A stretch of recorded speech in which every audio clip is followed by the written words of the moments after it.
Hey guys, welcome back to the Racking Focus podcast. I'm Josiah Blizzard. And I'm John Doyle, and we're here at the AMC Theater in Plymouth Meeting to see Blinded by the Light this week. John, I want to know, are you a fan of Bruce Springsteen? So, my Bruce Springsteen experience is very strange.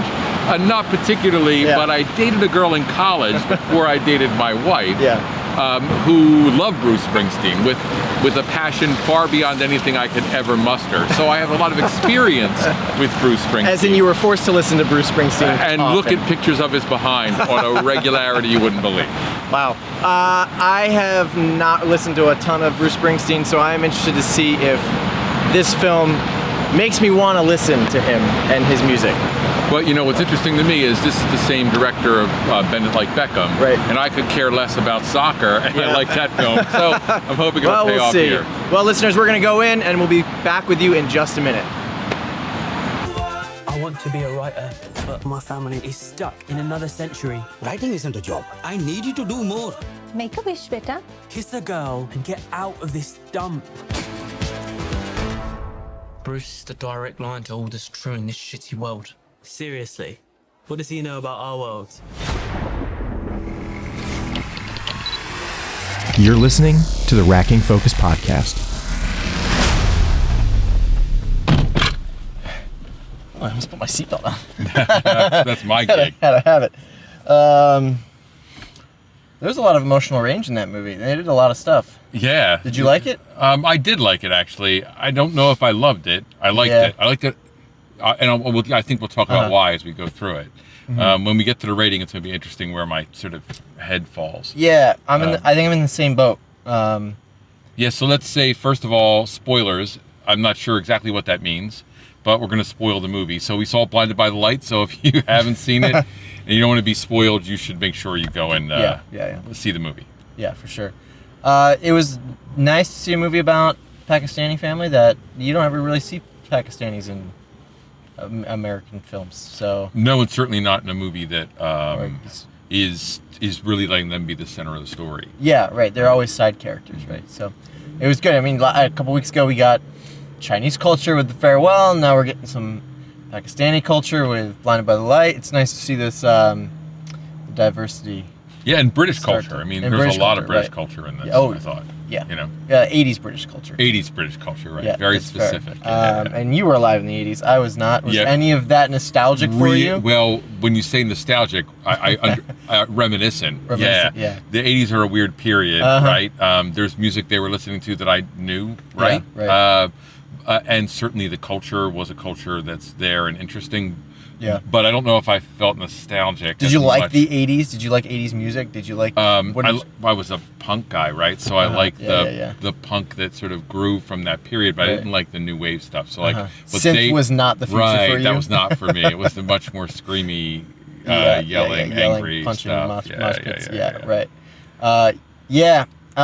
What did you enjoy most about the film? So what's really interesting to me, it's so difficult because the thing I enjoyed the most was sometimes the thing that bothered me the most. Really? So what was it? So let me hear what you enjoyed the most. You know, it's hard to pinpoint because there was so much that happened. I think I just liked the general character of the story, like just the main character, and just his relationship with everybody in his life. It felt very, I don't know what the right word would be for this, but there was a lot of complexity to it. His relationship with Eliza, his relationship with Brooks, his relationship with Matt and his parents, and specifically his dad. And just the message of following your dreams and doing just his dad bothered the hell out of me. Holy cow! Like, oh yeah. And they wrote him so well. Yeah, absolutely. I mean, it is one of those things where you really don't like the guy at all, and then towards the end you like him more, but I'm still like, the damage you did in the 90% of this movie, I don't know if I like you at the end enough to. Yeah, you know what I mean? Yeah, like, I do. Yeah, it's the whole. He's a great actor because I really hated his dad. It's the whole Joffrey thing, right, in Game of Thrones, where you're like, this guy's probably a sweet guy in real life, but man, I hate him. I hate him in the show. Well, and every single thing that he does, in certainly the first 3/4 of this film, if not first 90% of this film, is they're very specific, awful things. Yep. But there's no cruelty, right? Like overt cruelty. He doesn't beat his kids.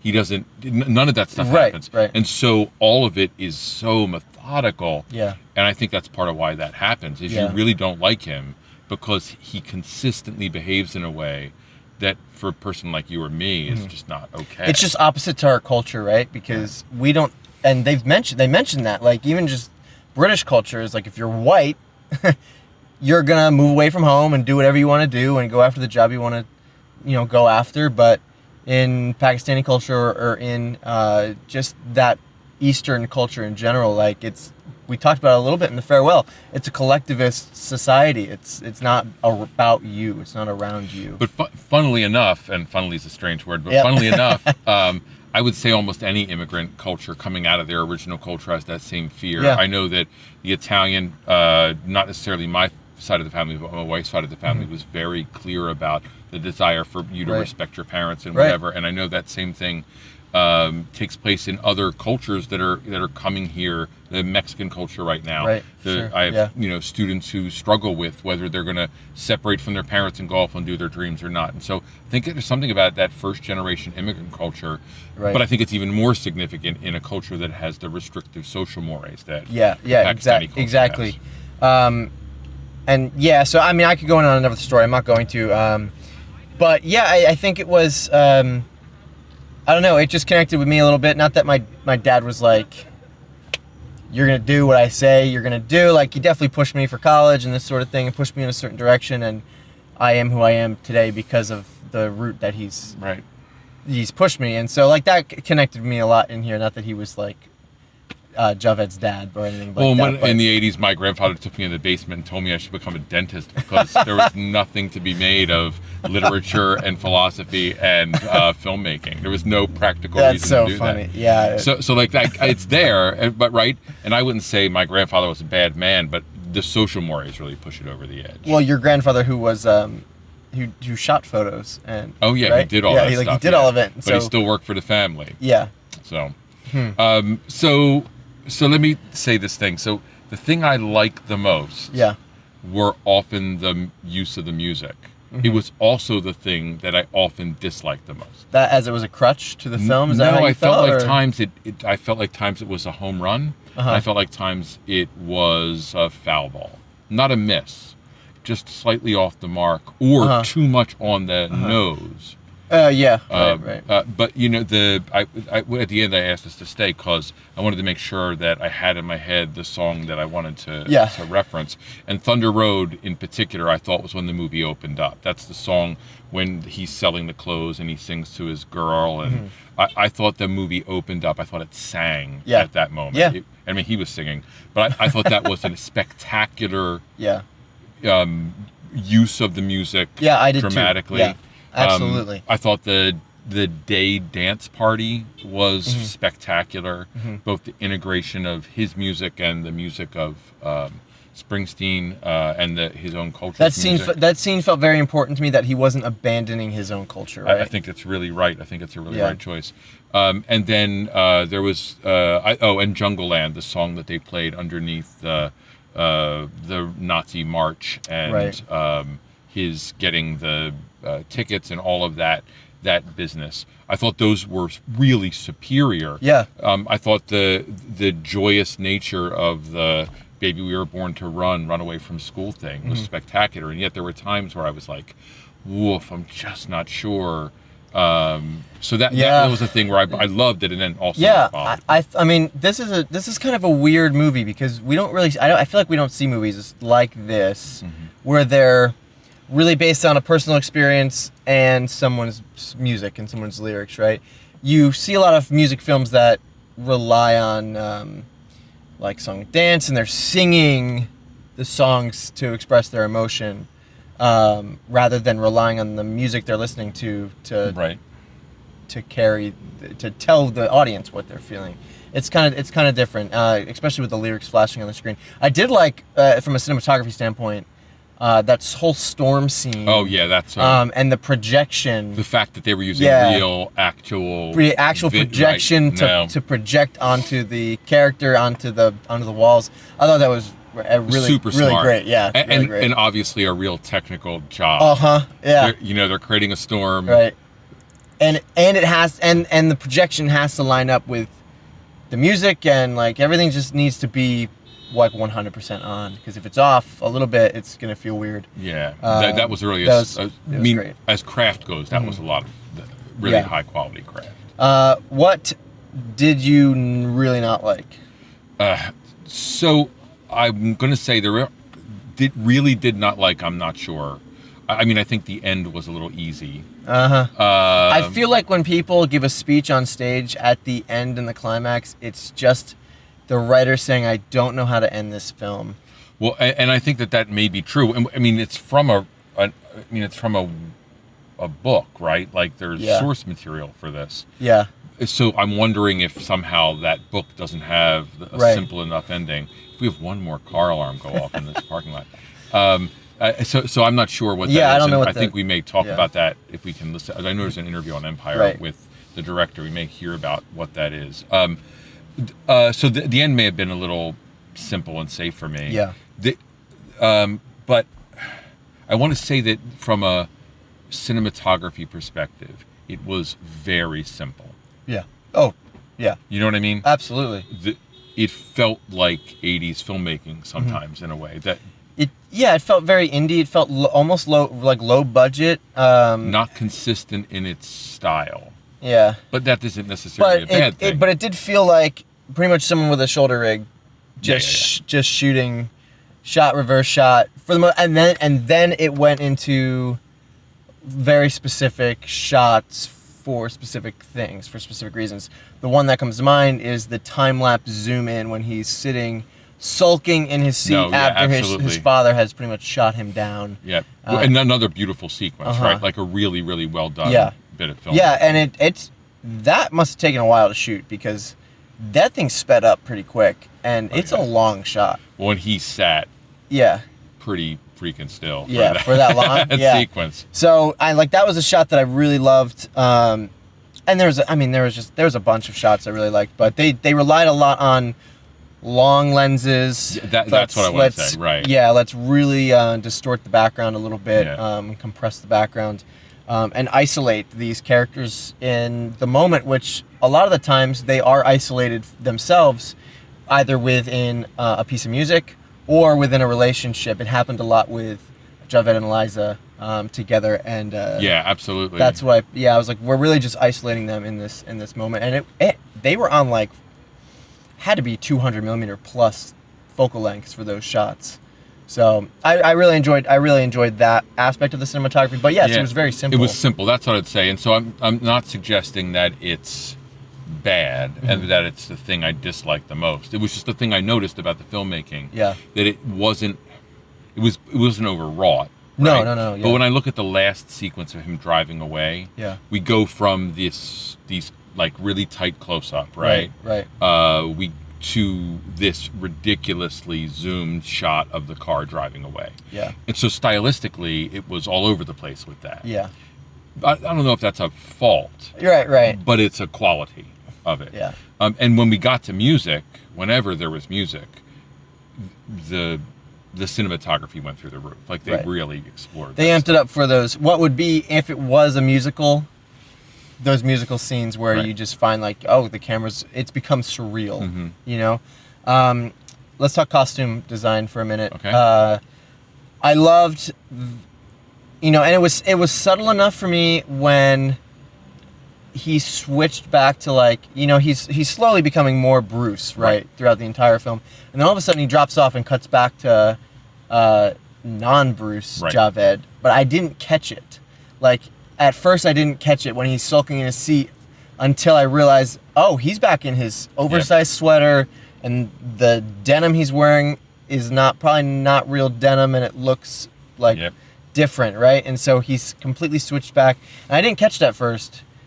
because they so gradually had him become more Bruce-like throughout the costume change. Right, yeah. That when it cuts off, you don't realize it, and then you suddenly, at least for me, I suddenly was like, oh, he's completely, like, the costume is telling you everything. What did you like? Did you like the costuming? Yeah, I thought the costuming was great across the board, and I thought the use of the Pakistani clothing versus the British clothing as a signifier was really great too. You know, the politics of the world that they're in is a politics of trying to destroy your ethnicity to some extent, and abandon that, and watching the father even in his suit, which is not particularly well-fitting, and then in the beautiful outfit he had in for the wedding. I thought there was some really interesting things. The fact that she's making clothes, really interesting. The clothing really signifies your identity in this film, right? And so whatever you're wearing is really gonna mean a lot. What's what I like about what's his friend's name? Not Matt, the other guy. Roops. Roops with the headpiece he's wearing, which he maintains, right? So he maintains that ethnicity, but his costume for sure changes. His clothing changes, and he's so bold with it. I mean, what a great side character! Like, what a great sidekick character. A lot of energy, fun to watch. I really enjoyed whenever he was on screen. Yeah, and from the beginning, you know, he looks like he's going to be the thug, right? That's that first tease they give us, and he turns into something quite different, inspired by music, which I think is something this movie is really talking about. Yeah, it was nice that Javed had to rely on somebody from his own culture to give him a way out of his culture, only to then allow it for him to come back into his culture in a different way, right? Like this very roundabout way, and it's just the whole, like, you open up yourself to new cultures, and you're gonna take a lot in, you're gonna leave a lot out, and you're just gonna become a better person the more you experience life wherever, you know, across the globe. So wouldn't it be easy to see this as a movie of like white domination of the Pakistani experience? And so by having, and it really does happen, right? But by having the Pakistani character be the one who gives that entree, we don't feel like Bruce Springsteen's white Americanness is oppressing this character in any way. It's empowering. It's all about empowerment, which is, I thought that was really well done. Everything really connected really, really well. Him being a writer and wanting to, and connecting with the words that Bruce is writing and singing about. There was just all of these pieces merging together very, very well, I thought. And the outcome, I thought, was great. Other than I just felt like a cop-out with the whole speech thing. Like, you're giving a speech and then your parents walk in. I feel like I've seen that before. A lot. You've seen it many times. The performance that gets watched, and the moment with the girl at the end, and the hug, and Atwell's attaboy. Like, that's why I say the end felt really... real safe. Yeah, real safe and real simple. But not that I needed a tragedy. No, it would have just been nice to be surprised with a different resolution somehow. And I don't know what that resolution would have been. Coming to that resolution in a different way. Yeah, exactly. Let me think. I want to say a political thing about the movie as a metaphor, and I don't know whether this is true or not. But I know you don't necessarily, you didn't grow up with Thatcher and Reagan, right? Right. But there's a lot of what we see on the screen that is representative of what might be considered like proto-fascism, right? Right. And whether it's the authoritarian rule of someone like Reagan or Thatcher, or it's the the racist thugs in the street, which is terrifyingly relevant today. I mean, that scene was really scary. That whole movie felt very grounded, today, right? At least for the U.S. today, right? But I think there's a metaphor to be said for the father as the patriarch of the country, and there's a metaphor about that family too, with certain people living within the bounds of the family, and him and the wife being like the nation, and the nation loves the leader and yet is betrayed by that leader, and calls out that leader about its real identity, like what it means to be a family. I love that the mother stood up to the father. Finally, I love that literature, words were the thing that were transformative, but I felt like there was a nice metaphor there, and I don't know whether or not that's intentional. But it sang to me. It mirrored each other pretty well, The family really did a nice job mirroring the experience of the state that they were living right, in. the whole political, yes, yeah. You get what I mean? I think I get what you mean, yeah. You know, like, yeah. like you have to be a Pakistani, you're not Yeah. a British person. Right. Is what those guys in the street are saying, too. Right. You Yeah. know? It's what the government's saying. You Yeah. know, go home. It's what we're hearing today. So, Right. you know, there's something about that I thought was interesting. And I'm sure the filmmaker is sensitive to that. Like, I'm sure that's there. Right. But I wonder if the metaphor was as clear as it may have appeared. And I hope Yeah, it I don't was, know. but I don't Yeah. know. It was clever. I didn't pick up on it, but that's a good... Yeah, I mean, Yeah, it's my a good literature head point. grabs Oh, that. for sure. So, Yeah, you're way more intellectual than I am. No, I'm way more literary, maybe. Yeah. You know, and that may be it. So we're down to getting near the end of our time in the car. Yeah. Let's talk about, let's see. Well, one of the things we always complain about is story. So how do you think the story broke in this? As far as like structure goes? Yeah. I thought it was all right. I didn't feel like at any point. I think I checked my watch once, but only because I didn't know how long the movie was, right. And I was actually wondering what time it was. But yeah, I thought the pacing was okay. I didn't feel like I ever was like, I'm bored. Like this movie needs to speed up, or this is going too fast and needs to slow down. I thought the roller coaster they kind of took you on of emotion and connection with Javed was pretty steady, to be honest. I like that they threw a twist, because in the trailer, you see him coming to America, and I'm like, why? How does he get here? They're complaining about money. They don't have the money. Right. How the heck does he get here? So I love the fact that he won a contest. I kind of wanted more to happen in America, but at the same time, it wouldn't have made sense for that to happen. It wasn't about America and the opportunity and all of that stuff. It was just about experiencing another part of life and realizing that Bruce was actually very similar to them. That's right. But it's different, like at the same time. So everybody starts from somewhere in the same, Luton is Asbury Park to them, right? It's this. Well, and it's a working image. Man community, right? Like it's this thing, this hard place to be. They've heard Bruce sing, but now they get to physically see where he's come from. Yeah, there's something special. I mean, there is something special about that, for sure. Yeah, absolutely. Yeah, the trip to America is charming, and it is pretty abbreviated. Yeah. But I think the movie's definitely about this kid's life. Yeah. And I thought his acting job was really pretty spectacular. I did realize his acting was great when he started crying in the speech at the end. Like, tears just started falling. I was like, wow, it was a subtle, it wasn't like he forced himself to cry, It was a subtle kind of movement. And that first transition for me, it's the first time after he's listened to Springsteen and we see him right after that. Mm-hmm. The transformation from the scenes before Springsteen with Matt were really significant. Mm-hmm. How about the love story? I didn't feel like it was too shoved down my throat. Yeah, I thought it was nice. I liked that they didn't end the entire movie with like a kiss or something like that. That would have been annoying. Like, I thought it was great. I thought it was good. Yeah, it's good. That's great. The more I talk about the movie, I think the more I like the movie. I think I feel the same way. It's interesting when you're. This is a thing you said at the beginning, right? So, how important was seeing the Bruce Springsteen lyrics to your understanding of the film? I have a hard time understanding Bruce when he sings, so it was vital.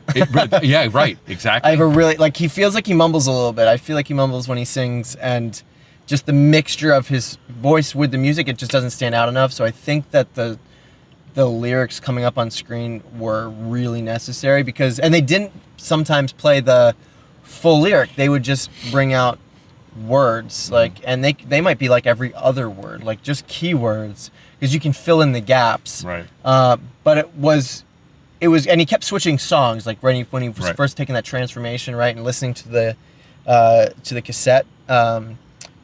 He would listen to the song and then he would switch to the next song because he's like, I need fast forward or something. Right, because he needed to know what the next thing was. Like, are all of these this good? And they seemed to start at the perfect timing and wherever that it was happening, right? But I thought they were great. It would have been weird, I think, without the lyrics coming on screen. I think it would have been really challenging to get the point of what was being done. The songs, I think, were picked really deliberately. It just feels so deliberate. My only complaint with the songs is that they cycled. I feel like they cycled a little bit too much.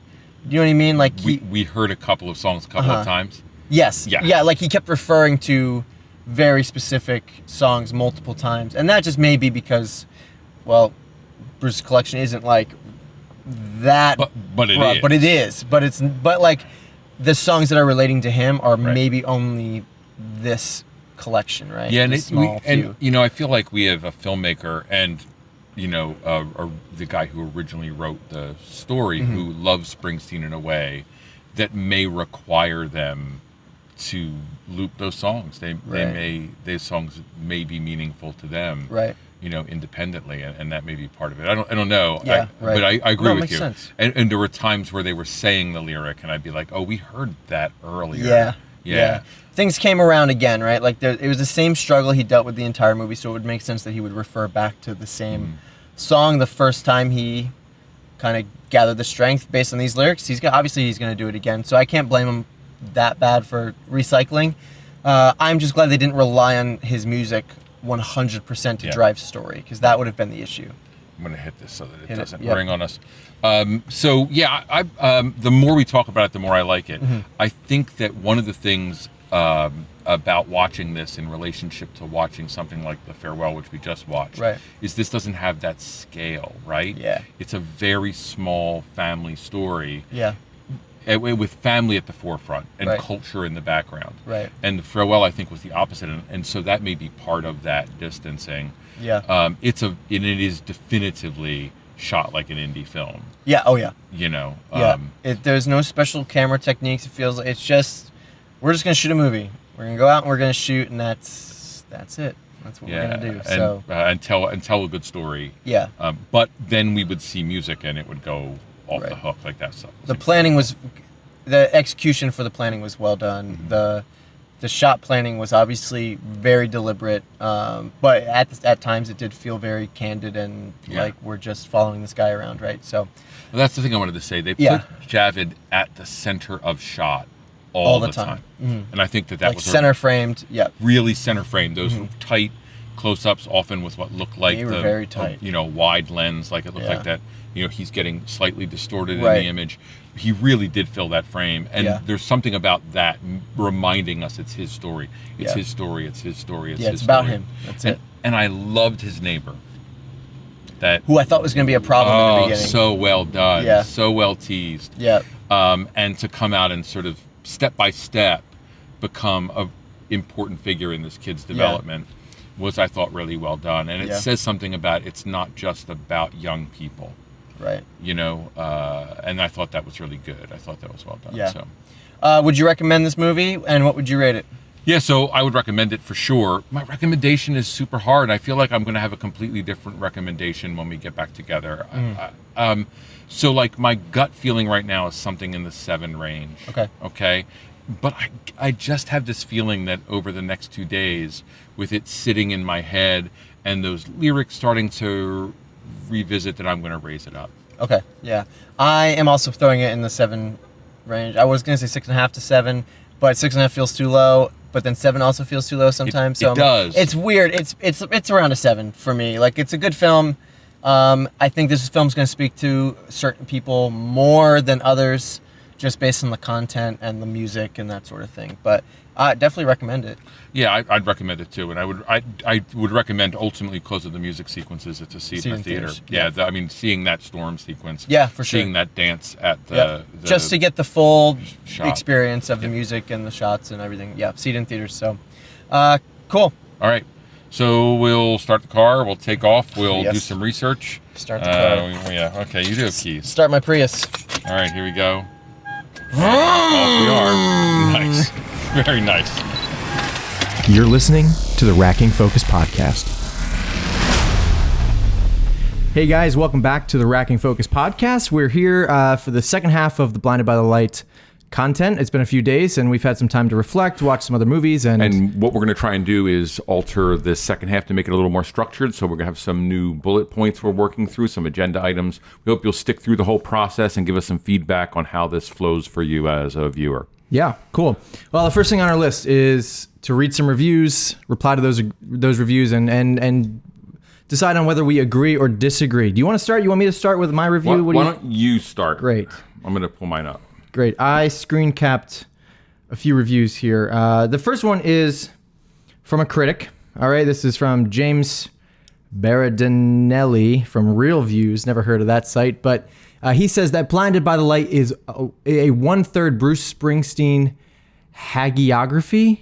Hagiography? How do you say that word? What is that? I don't even know what that means. To me, I have to look that up. 1/3 kitschy 80s recreation, there you go. and 1/3 feel-good father-son coming together. Surprisingly, however, it works. I agree with that to an extent, I think. I'm going to come back to what I think on that after I read these other reviews here real quick. This second one is from a audience member who gave it 2 stars out of 5. Okay. The first one was a 3 out of 4. Okay, 2 out of 5 from Dan C. And I'm just going to read a little sentence from here. He says, the plot takes frequent minute-long breaks to just watch the main character and or his friends sing along with a Springsteen song while the lyrics dance around the screen.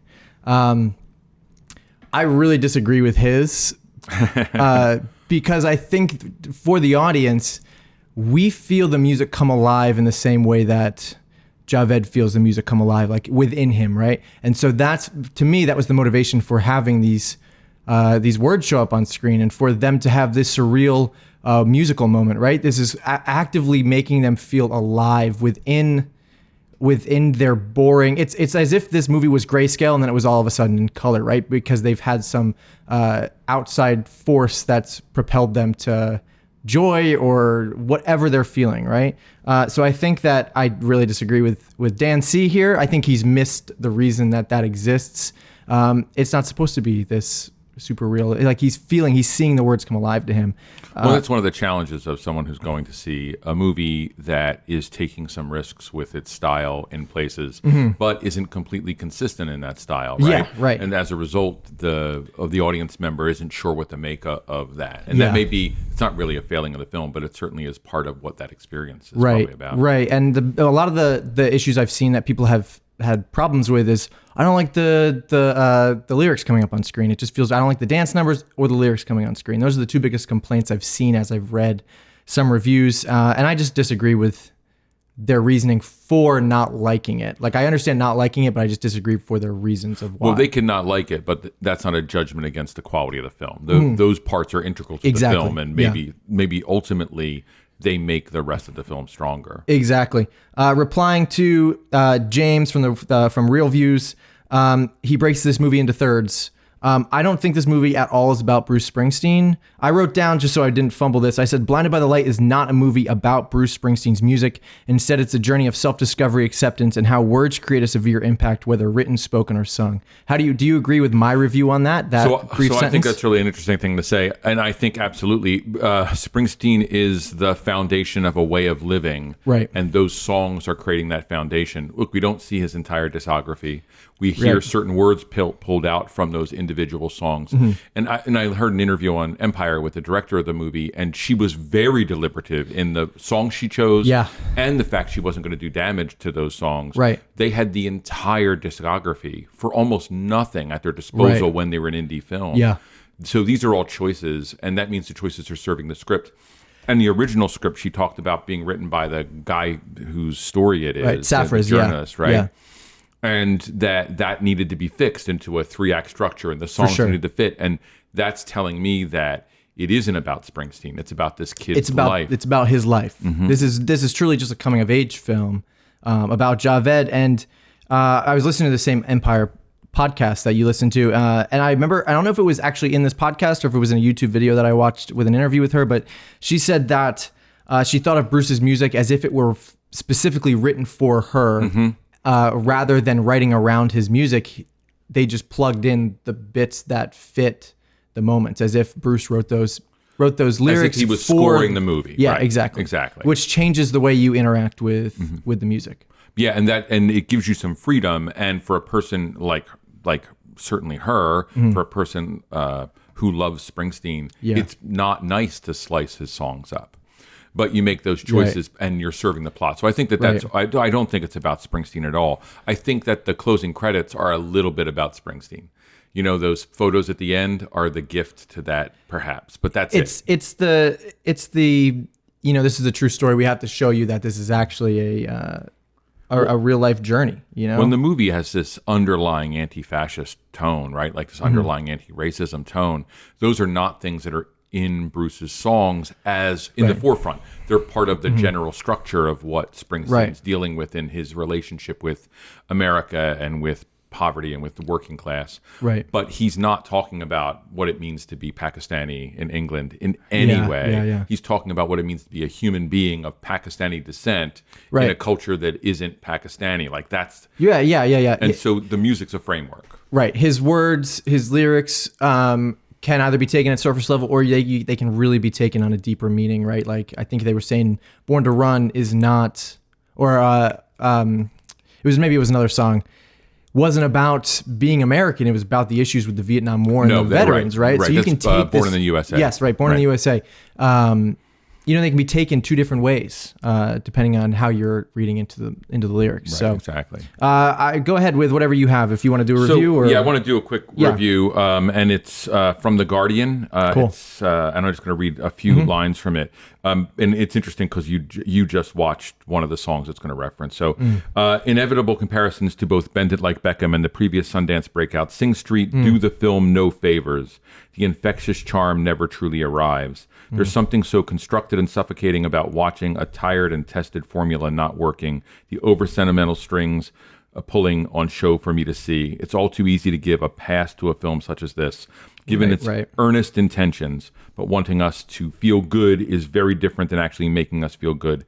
And no amount of blaring Springsteen songs can decide the fact that this is a misfire. I mean, it's a hard review from The Guardian. That's rough. I picked The Guardian because I wanted to hear a British view, right? One of the things I've heard is the audiences in America are different than the audiences in Britain. And, you know, referencing Bend It Like Beckham, referencing the director's previous work is significant. This guy's named Benjamin Lee. And, you know, I understand the position of it didn't make me feel good, but I knew it was about feeling good. But I can't say that. So there's at least 3 spots in the movie where I legitimately, personally feel good. Oh yeah. You know, the song and dance taking place in the market. Yeah, the retail made center, me feel good. That absolutely made me feel good. For sure. As soon as he started to sing and she started to respond and it didn't turn into a musical, my heart swelled. Yeah. The moment with the next door neighbor, those moments are very powerful. But the question about format is a legitimate question. It is not taking the format into any new directions. Yeah, it's stuck with the same formatting. But my main question is this a movie that, do you have to feel good watching this film? Because I don't think you're supposed to. I don't think you're supposed to feel good the entire time. Whereas bringing up Sing Street that I watched last night in preparation for today, man, there's so many times in that film. Every time they sing a song, you're like, oh, I feel pretty good. Like I feel like I am on this music high with the musicians in this film, and it's supposed to feel that way. I mean, I remember when I first saw this trailer for Blinded by the Light, I think I immediately leaned over to you and is this directed by John Carney, who directed Sing Street? Because it had very similar vibes. They just went very different directions with how they're interacting with music. Yeah, I think it's a good point. And the movie, what maybe the issue is, and we'll get to this, is the last scene is problematic for both of us. Right. And that may be the place where that feel good needed to land for that particular reviewer. Right. Like had that landed in a different way, maybe it would have been different. Yeah, it just didn't stick the landing, maybe. All right, what's next on our list? Share one resource we can suggest to put film in context. You can go ahead and do this. I think we'd probably both say Empire Podcast. The Empire Podcast's interviews on this, Ben does the interviews about this, and their review, ultimately, which is a really fair review, are excellent. So I would say, number one, that's a place to go to put this movie in context. But I'm going to say, and it bleeds into the next thing I'm going to talk about, that you definitively want to go watch some other films that deal with the issues of coming of age. I think you have to find something that deals with the Thatcher area. There's a movie about Margaret Thatcher that's probably worth watching if you want to get context for this. Right. For me, I grew up in that time. I know what I felt like about those political issues and events. But I know you didn't live in that time. No, I have Margaret no Thatcher's not in the forefront of your head. No, I never think about Margaret Thatcher. Right. She never comes to mind. And probably for the best. And so the thing is, like you when you watched it, you were being informed by the film about Margaret Thatcher. I was being informed by my knowledge of British punk of the time and Thatcher. My response to the film politically was, did this really happen? And how is it repeating today? Yeah. You know, because it was very relevant, not just with Brexit, but with the white supremacy that's happening in the United States. Well, and in Britain today, too. Right. I mean, that same thing's happening Yeah. globally. And I think that's right. And that's what intentional or unintentional, I think there is a lot of intention there that the movie's trying to say. And so I would say, go back and find a film about Thatcher, find a documentary about that time. I would also say that you want to learn about the National Front. Right. That organization is complex and interesting and very reminiscent of today. And there are movies that you can see that deal with that. Yeah. So, I mean, that bleeds right into how did research affect our hot take, right? I mean, it just really, I would say, opened up a wider understanding of what went into making the film, the thought process behind the piecing together of the story, and a research just really is there to broaden your mind on the background, right? It made me like the film more. I want to come on and say, I think I was saying it was 6.5 to a 7, and now I feel like that's far too low, and I want to boost my rating to like an 8.5. Yeah, almost to a 9. And we're going to get to that at the end, but I feel the same way. A couple of other movies I might suggest in the frame of reference of this. There's this international film called The Official Story from '89. Okay. It's a really interesting story, and part of the reason is because it's definitively from another perspective about the effects of sort of the fascist control of a state. Right. And I would also say this movie is interesting to see in reference to a movie like V for Vendetta. V for Vendetta is full of poetry, it's full of dance, it's full of music. It is very much about a Britain that's echoing the Britain of this world. Right. Like it's speaking to that same time period. It's a response to that. I mean, Right. V for Vendetta is a comic from that, responding to that period. And seeing that it would be an interesting comparison to sort of see how the individual character finding themselves sure. would be there. And then from a coming of age perspective, you mentioned a couple, and I think they're worth hitting. I think you can't, if you're talking about coming of age films and you want to understand how this fits in that, you can't not watch Stand By Me. Yeah. And you said... my first thought, my go-to, we mentioned a lot of just 80s films, right? Because, and especially since this takes place in 1987, Exactly. They're going to pull from the tropes from the 80s, which to me was like the pinnacle of coming of age films, especially with John Hughes directing Ferris Bueller's Day Off. Over and over Breakfast again. Club, 16 Candles. Whether you like those films or not, maybe they're a little too comedic or childish for you, but they are truly through and through coming of age films that have set the tone for today's cinema and today's coming of age films, right? Yeah, I think the other one I would say is a movie called Breaking Away, which uses bicycles in place of Springsteen to do the same work. Gotcha. Yeah. And it's interesting to sort of put those things in perspective. Anyway, that's a Cool. little bit of that. What images stayed with you? What is like one thing that you're like, I loved this moment? Yeah, the dance in the market Cool. completely stuck with me. And the more I thought about it, the more I thought about the quality of the filmmaking. Yeah. And the other image is the punching of the family in the at the National Front rally. Right. Cool. The one that stayed with me was them breaking into the little record room, the audio room, and putting on the Springsteen record, and then going throughout town and just living life and having fun, right? And the scene that felt like it was calling back, and you haven't seen this movie, and you have, I'm going to call you out on the podcast, you have vowed to never watch this movie because you've gone your whole life far without it, is Shawshank Redemption. Yeah, just never going to do it. There's an amazing scene in that film where Andy Dufresne breaks into the warden's office and he puts on Mozart. I believe it's Mozart. And for a moment, everything in the prison stops. And everybody is set free by this this classical music. I don't know if it was Mozart. It might have been somebody else, but they feel set free by this music. And the same thing happens in Blinded by the Light. Maybe not everybody, but at least Javed, Eliza, and Roops all feel liberated. And that's a Ferris Bueller reference too, right? That scene is really clearly that freedom that happens when the kids get to the city in Ferris Bueller's Day Off and they enter the parade. Right. They're not stuck in the prison that is school, right? Exactly. Yeah, and they know it then, right? Yeah. And we have music that comes there, and it's Beatles, right? Yeah. Like there's this reference to music that isn't of their time, but that goes from some larger space. Yeah, absolutely. So that's their images. I can't.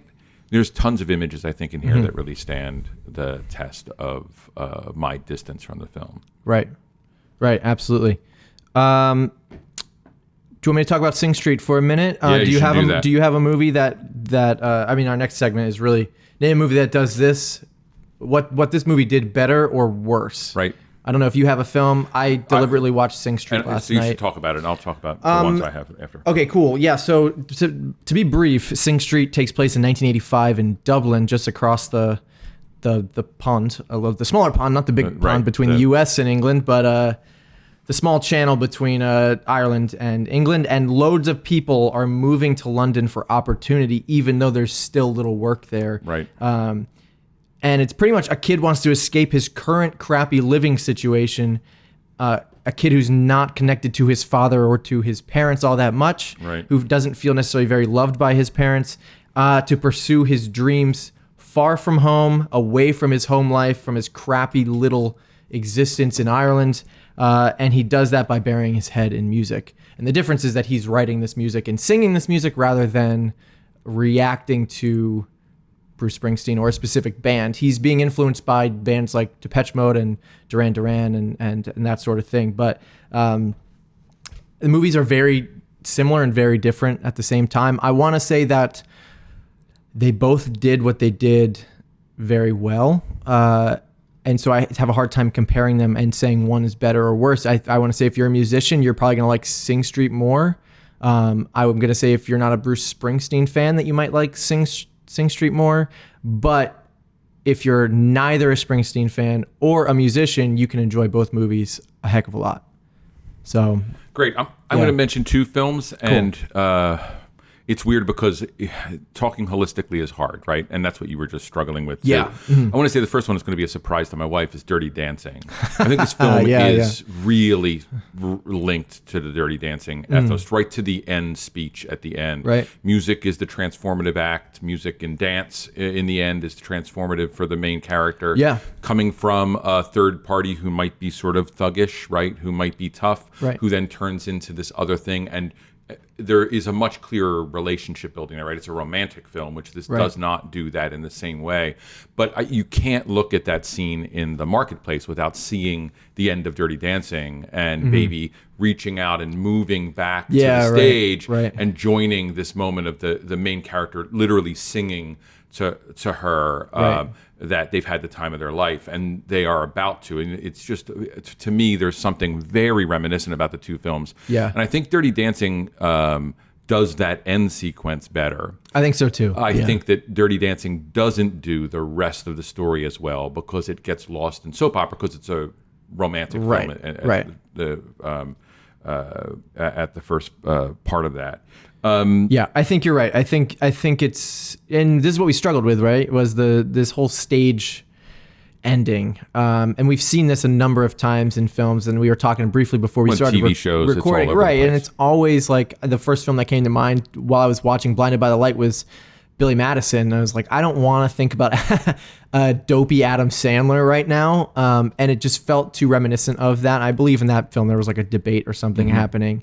And you're right, Dirty Dancing is the same sort of thing. It ends on stage, and it's ending in a performance where the main character is trying to make somebody proud and make somebody realize that what they're doing is okay, and you need to let them have freedom to do whatever they're doing in their performance. And the pride transformation is almost magically quick. That's why Dirty Dancing comes to mind. Yeah. Like the father's literally like, he is dead Yeah. set against all of us, and now he's like, no, Yeah. my daughter's dancing, I'll dance too. And Right, there's this right. transfer, and I think the wife relationship. I mean, I think there's so much about that family that is reminiscent of this family in this Yeah. story. The other movie that's going to sound super weird is an old film, and that's Fame. Which seen is it. so famous. It's a musical, Okay. and the movie is about the New York School for Performing Arts. Gotcha. It's a very gritty, earthy movie. It deals with race. It deals with class. It deals with all of those things. It's much more a school-based movie than family-based movie. Right. But it is about the discovery of yourself through music, and these characters all sort of grow in some profound way.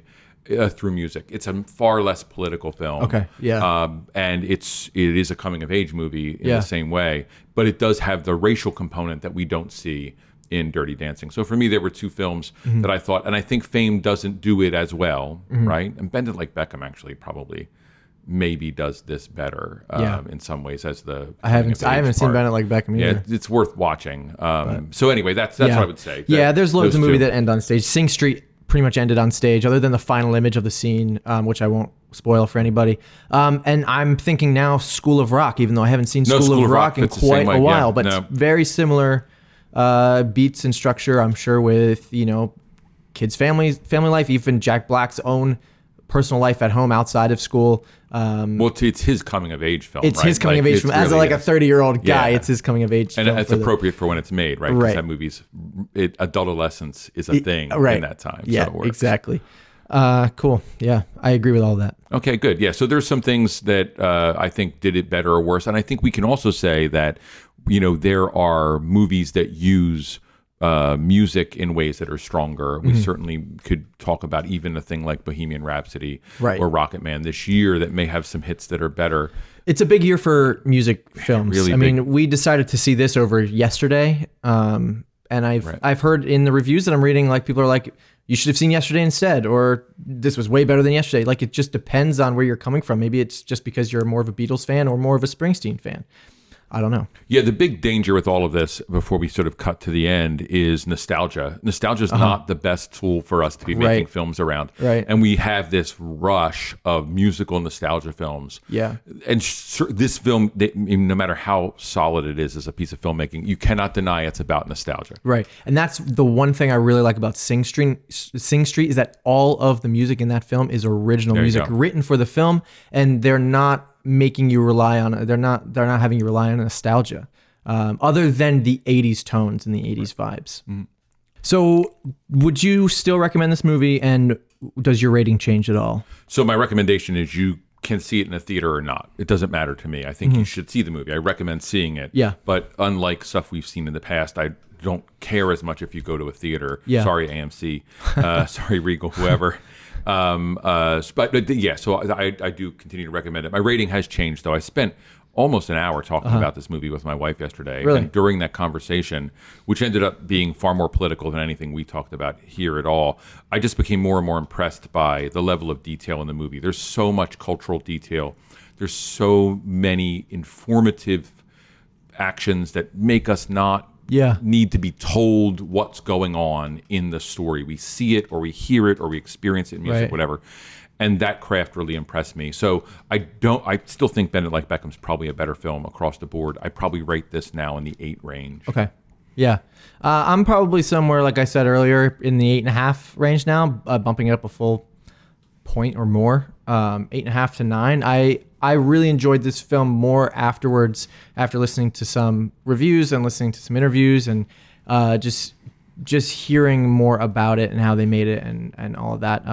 So yeah, I would recommend, like you said, like, doesn't matter whether you're seeing it in the theater or not. I think you're going to enjoy this film with some popcorn on your couch just as much as some popcorn in the theater. The only benefit to the theater is the larger screen and the better sound system. Yeah, exactly. So if you're really a Springsteen fan and you want the full feeling of his music kind of rushing over you, then I would say see it in theater. But if you don't care, then you're going to enjoy it at home. And I think that's a great point. And with sound bars, you can get pretty good sound Yeah. at home these days. But, Yeah. Our audience was great, I thought, in Yeah, that oh, yeah. theater that night. And Yep. sometimes the honor of a movie about someone you have that kind of care for, being in a room with Springsteen's fans, it plays, I think. Right. And it's a good experience. Right. Great. Good. So listen, why don't we wrap up? So we really care about hearing from you folks. And so what we want to say first and foremost is we need your support on Apple iTunes. We're on a pile of different podcasting platforms, but we really need your support. That means subscribing to our podcast on iTunes, and we have some new ways you can do that, and also leaving us a review. We push that idea of a 5-star review, and we have a pile of 5-star reviews already, but we also need your feedback there. And that feedback helps other people choose if they want to listen to us or not. And so you might want to write this week about the new format we're working with and give us a review about how things are now at episode 16 or 15 than they have been in the past. Yeah, it's already. a lot. We're a lot of movies. Wow, that's awesome. And we'd love for you to join in the conversation on social media or contact us on social media. You can leave those comments and replies there. Let us know your feedback there as well, although we do push iTunes. So social media, you can find us on Twitter at PodFocus, on Instagram at Racking Focus Podcast. You can find us on Facebook by searching Racking Focus Podcast on Facebook. And lastly, you can email us and get in contact with us and ask us questions and all those sorts of things at rackingfocuspod@gmail.com. We want you to be a part of this experience with us. And so please find us, follow us, subscribe to us, and join in the conversation there. And we know we're just rattling off so many different ways of communicating with us. And some of it's communication we want for others, like Apple iTunes reviews, and some of it's for us to work on the actual podcast in episodes. And that's what Josiah was just talking about. And we found a way to sort of bind that all together. And so we've built a website. It's rackingfocuspodcast.com. Go check it out. You can watch our previous episodes, or you can listen to our episodes there off of our Anchor FM feed. Yep. And there's links to the Apple Podcast so you can subscribe, along with tons of other stuff. What else is on there, Josiah? The big thing that we would love for you guys to do is join us on our private Facebook community. There is a link to that Facebook group in the homepage of the website. So go to rackingfocus.com, rackingfocuspodcast.com. Scroll down a little bit and you can click on the link to join the Facebook community. And that's just a place where we're going to be in deeper discussion with you guys about not just the movies we're seeing in theaters, but about movies we're watching on a regular basis, just in our homes throughout the course of a week. And so you can also find on the webpage information about from us. We have a blog that we're posting there, so written text that we have said about things. I have a couple of ideas of things I'm going to be writing. Josiah's written some stuff I've written. We've gone back and forth with that. We're going to put that out there for you to read. And we also have upcoming lists of movies. So if you want to see the movie we're going to see next, it's right on the main landing page. You can just scroll down and see what the next 4 films we're going to watch are. Yep. So there's tons of information there, all in one place, rackingfocuspodcast.com. Cool. Thank you guys for listening, and we will catch you next week for the Racking Focus podcast. Take care. Thanks for listening to the Racking Focus podcast.